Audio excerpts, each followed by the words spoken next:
Dans un précédent qui est le premier du genre, le Maroc sera le premier pays du continent africain à disposer de systèmes de missiles d'artillerie à haute mobilité HIMARS, des missiles qui ne sont accordés par les États-Unis d'Amérique que sous des conditions particulières. Le département d'État américain a accepté de fournir aux forces armées royales des systèmes de roquettes d'artillerie à haute mobilité, HIMARS, et des équipements connexes, pour un coût estimé à 524,2 millions de dollars. Dans ce contexte, un expert en affaires militaires a déclaré « Ces missiles entreront pour la première fois en Afrique et dans la région.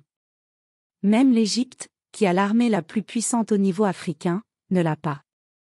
Ces missiles font partie des armes importantes et stratégiques que l'Amérique ne vend pas, sauf sous diverses conditions politiques et approbation du Congrès, en particulier du Comité de la Défense et du Comité du Renseignement militaire, et il est également nécessaire d'obtenir le feu vert du secrétariat d'État du département d'État américain. »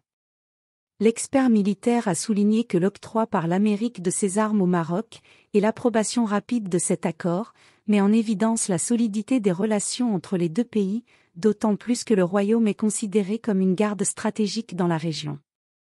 Quant aux avantages de ces missiles, l'expert a déclaré qu'ils sont une arme mortelle en raison du fait qu'elle se déplace rapidement et qu'elle possède son propre radar, avec une portée de 80 à 300 km, soulignant qu'elle est considérée comme une offensive.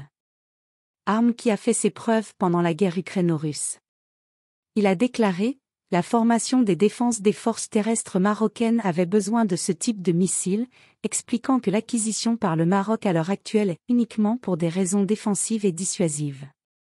La vente proposée soutiendra la politique étrangère et la sécurité nationale des États-Unis en contribuant à améliorer la sécurité d'un allié majeur non membre de l'OTAN qui reste une force importante pour la stabilité politique et le progrès économique en Afrique.